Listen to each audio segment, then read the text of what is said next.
अस्सलाम वालेकुम बेटा, आप सब कैसे हो? अच्छा बच्चे, आप सबको जैसे पता है कि हमने control of narcotic substance act start किया हुआ है।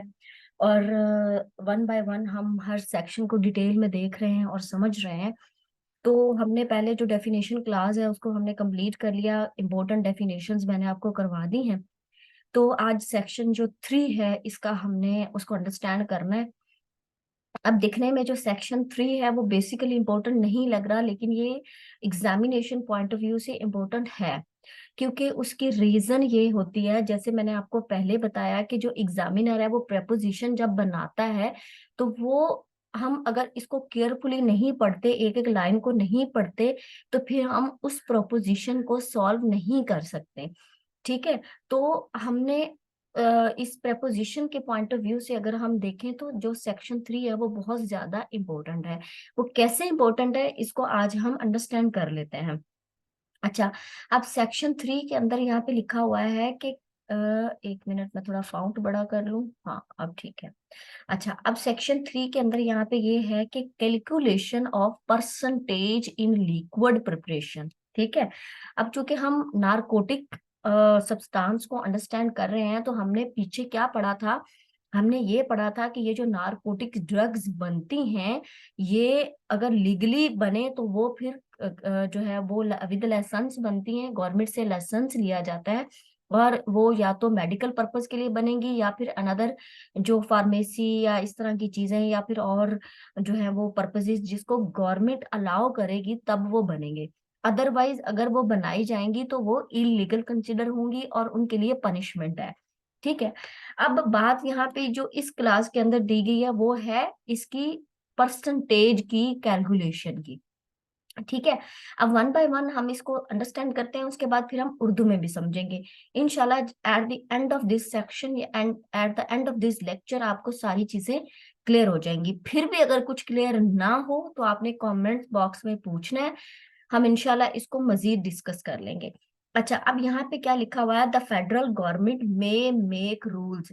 अब एक चीज को यहीं पर क्लियर होगी। पहली चीज कि ये जो narcotic control of narcotic substance act है, इनके बारे में जो रूल्स बनते हैं, रूल्स और रेगुलेशन जिनके अंडर रह कर ये सारी वर्किंग होती है, वो फेडरल गवर्नमेंट बनाती है। क्योंकि हमने ऊपर जो वो कमेंसमेंट वाला प्रिलिमिनरी चैप्टर था उसके अंदर पढ़ा था कि it extends to the whole of Pakistan. तो अंडरस्टूड है कि जब कोई भी act whole of Pakistan extend करता है तो फिर उसमें जो अथॉरिटी रूल बनाने की होती है वो फेडरल गवर्नमेंट की होती है। अदरवाइज अगर वो कोई प्रोविंशियल सब्जेक्ट है तो फिर वो प्रोविंशियल गवर्नमेंट की होती है। तो अब यहाँ पे हमें एक चीज क्लियर हो गई कि federal government may make rules. अब एक तो हमें यहाँ पे दो बातें क्लियर हुई बेटा। एक तो हमें ये क्लियर हुआ कि ये फेडरल गवर्नमेंट का सब्जेक्ट है। ठीक है, ये फेडरल गवर्नमेंट रूल बनाएगी। और दूसरा यहाँ पे चीज आती है मे की, शैल की नहीं है। ठीक है। जब आता है मे, कहीं पर भी किसी भी एक्ट के अंदर लफ्ज मे आ जाए तो इसका मतलब ये होता है कि ये डिस्क्रिशनरी पावर है फेडरल गवर्नमेंट की, या फिर किसी कोर्ट की, या फिर किसी भी चीज की। यानी ऐसी अख्तियार जिसमें वो खुद भी ये काम कर सकता है, चाहे तो वो करे चाहे तो वो ना करे, या फिर इसको किसी को भी डेलीगेट भी कर सकता है कि भाई आप इस काम को कर दो। इसमें रिलैक्सेशन होती है, फ्लेक्सिबिलिटी होती है, जहाँ पे वर्ड मे आ जाता है। लेकिन अगर तो यहाँ पे वर्ड शैल आ जाए तो उसका मतलब ये चीज होता है कि वो एंटिटी, वो इदारा, वो इंस्टीट्यूशन बाउंड हो गया है कि उसने ये काम लाजमी खुद ही करना है और लाजमी करना है। ठीक है। तो अब यहाँ पे दो बातें हमने क्लियर कर ली कि the federal government may make rules. अब वो रूल्स बनाता है जिसमें वो प्रिस्क्राइब करता है, बयान करता है क्या चीज? द मेथड्स बाय विच, जिसके through percentage in the case of liquid preparation shall be calculated. ठीक है। अब यहाँ पे आगे उन्होंने दे दिया for the purpose of clauses G, H, T, U of section. अब यहाँ पर जो एक्ट है उसके अंदर उन्होंने सिर्फ ये बताया है कि clauses G, H, T, U of section 2। अब सेक्शन 2 जो है वो डेफिनेशन क्लाज है, और उसमें ये मैंने फिर इसको मेंशन यहाँ पे कर दिया आपकी अंडरस्टैंडिंग के लिए कि सेक्शन 2 सब क्लास जी के अंदर है कोका डेरिवेटिव्स, उसके बाद एच के अंदर है कोका लीफ, टी के अंदर अफीम एंड यू के अंदर है अफीम डेरिवेटिव्स। ठीक है। अच्छा, अब इनको मैंने आपको बहुत डिटेल में समझा दिया हुआ है, लेक्चर भी अपलोड कर दिए हुए हैं। इसका मैंने लिंक भी मैं आपको डिस्क्रिप्शन में दे दूंगी, आप अभी जाके उसको ओपन करके, अगर कहीं पर कोई कंसेप्ट आपका जो है वो लैक कर रहा है, तो आप अभी जाके उसको ओपन करके सुन सकते हो। ये सारी जितनी भी डेफिनेशंस हैं, ये सारी definition with detail with Urdu translation, ये मैंने डिस्क्रिप्शन में दे दी। ठीक है। अच्छा, हमने जो इस मुद्दे की बात जो इस सेक्शन के अंदर अंडरस्टैंड करनी है, वो सिर्फ यही अंडरस्टैंड करनी है कि जो लिक्विड प्रिपरेशन होती है ये नारकोटिक ड्रग्स की जो बनती है, उसके अंदर जो प्रिपरेशन होती है उसकी परसेंटेज के बारे में जो रूल्स है वो फेडरल गवर्नमेंट बनाती है। ठीक है, यहां तक हो गया क्लियर। ओके, अब जाते हैं हम नीचे, प्रोवाइडेड दैट। अब प्रोवाइडेड दैट जहां पर आ जाता है ना, प्रोवाइडेड दैट का मतलब होता है यहाँ पर कोई एक्सेप्शन है या फिर कोई फ्लेक्सिबिलिटी है, कोई ऐसी हमें रिलीफ मिल गया है इस एक्ट की तरफ से के जो कि हम उसको अवेल कर सकते हैं। जैसे अब हम आगे पढ़ते हैं, अब ये लिखा हुआ है कि प्रोवाइडेड दैट अनलेस अनटिल, ठीक है, सच रूल्स आर मेड।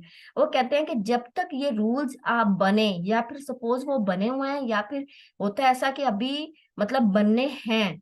ठीक है, तो अब वो जो टाइम पीरियड होता है, जिस टाइम पीरियड में या तो अभी बने नहीं, बनने हैं, या फिर ये कि बने हुए ही नहीं है, ठीक है, वेटिंग है कि वो पता नहीं कब बनेंगे, तो उसमें क्या उन्होंने लिख दिया है कि सच परसेंटेज, क्योंकि ऊपर हम परसेंटेज की बात कर रहे हैं ना कि लिक्विड प्रिपरेशन के अंदर उसकी परसेंटेज कितनी होगी, किन चीजों की, इन चीजों की प्रिपरेशन के अंदर इनकी परसेंटेज कितनी होगी।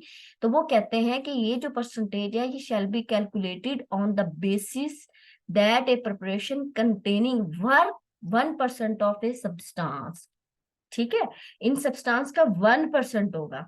ठीक है, मीन्स जैसे मतलब a preparation in which 1 gram of the substance, यानी अगर वो प्रिपरेशन जो है वो सॉलिड की है तो उसमें 1 ग्राम होगी सब्सटेंस की प्रिपरेशन, वो जो है वो परसेंटेज, और अगर वो लिक्विड है तो उसमें 1 millimetre of the substance percentage पाई जाएगी। ठीक है, अब देखें, सिंपल सा सादा सा है, आप लोगों ने सिर्फ इतनी सी बात ज़हन में रखनी है कि ये जो परसेंटेज होती है ना लिक्विड की परसेंटेज, ये जो जितनी चीजें मैंने इनको इनसर्कल किया, ये बननी है, इसमें जो परसेंटेज होगी वो उसके जो रूल्स है वो फेडरल गवर्नमेंट बनाएगी, और फेडरल गवर्नमेंट जिस तरह के जितनी भी परसेंटेज है वो रूल्स के अकॉर्डिंग रख देगी, हमने उतनी ही करनी है, या जिस बंदे ने भी इसके पास लाइसेंस है उसने उतनी करनी है। लेकिन अगर फॉर टाइम बीइंग या किसी रीजन की वजह से फेडरल गवर्नमेंट ने अभी रूल्स नहीं बनाए, तो ये जो है वो जो इन्होंने यहाँ पे परसेंटेज दे दी है उसके हिसाब से होगा। कोई मुश्किल था? कुछ भी नहीं था। अब हम इसी को उर्दू में भी समझ लेते हैं ताकि आपके कॉन्सेप्ट मजीद अच्छे से क्लियर हो जाए। Okay, let's go to Urdu translation.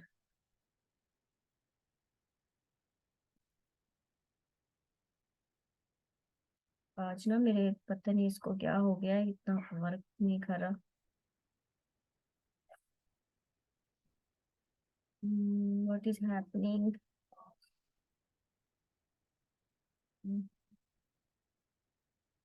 मेरा बच्चे, ये थोड़ा सा ना इसमें इशू हुआ है। मैं इसको निकालने की कोशिश करती हूँ। अच्छा, ये लीजिए, ठीक है। अच्छा जी, अब ये देखें, ये दफा कितनी है, दफा 3 है, नारकोटिक सब्सटेंस एक्ट में माया की तैयारी में फीसद का शुमार। ठीक है, माया की तैयारी में फीसद का शुमार, यानी calculation of percentage in liquid of preparation. ठीक है। अच्छा, अब हम इसकी उर्दू पढ़ते हैं। अब लिखा हुआ है कि वफाकी हुकूमत कवायद वजह कर सकेगी, यानी ये अथॉरिटी वफाकी हुकूमत के पास है, जिनमें ऐसे तरीका हाय कार दिए होंगे जिनकी रूह से माया तैयारी की सूरत में दफा 2 की शिक से हे रे और शीन के अगराज के लिए फीसद शुमार किया जाएगा। ठीक है, वो जैसे मैंने आपको इंग्लिश में समझाया था, एच जी और वो सारा। अब यहाँ पे वही प्रोवाइडेड दैट, मगर शर्त ये है कि ता वक्त ये के जब तक ऐसे कवायद वजह नहीं किए जाते, ऊपर सीधी बात है भाई, वफाकी गवर्नमेंट जो है वो कवायद वजा करेगी और उसके हिसाब से उसमें प्रिपरेशन में वो परसेंटेज डाली जाएगी। लेकिन अगर वो फेडरल गवर्नमेंट, वफाकी गवर्नमेंट कवायद वजह नहीं करती तो मजकूरा फीसदों का, मजकूरा का मतलब होता है जो ऊपर जिक्र कर दिया हमने, ठीक है। उर्दू थोड़ी सी ट्रिकी सी लैंग्वेज है और इसको थोड़ा ध्यान से अंडरस्टैंड करना पड़ता है। मज़कूरा फीसदों का शुमार इस बुनियाद पर किया जाएगा कि एक तैयार शुदा शय किसी चीज के 1% पर मुश्तमिल है। तो इससे मुराद ये है कि एक तैयार शुदा शय जिसमें इस चीज का 1 ग्राम अगर वो ठोस हो, या इस चीज का 1 मिलीलीटर अगर वो सियाल हो, लिक्विड हो, ठीक है, इस तैयार शुदा शय के हर 100 मिलीलीटर में शामिल है। ठीक है, और इस तरह से ज्यादा या कम फीसद के तनासुब में है।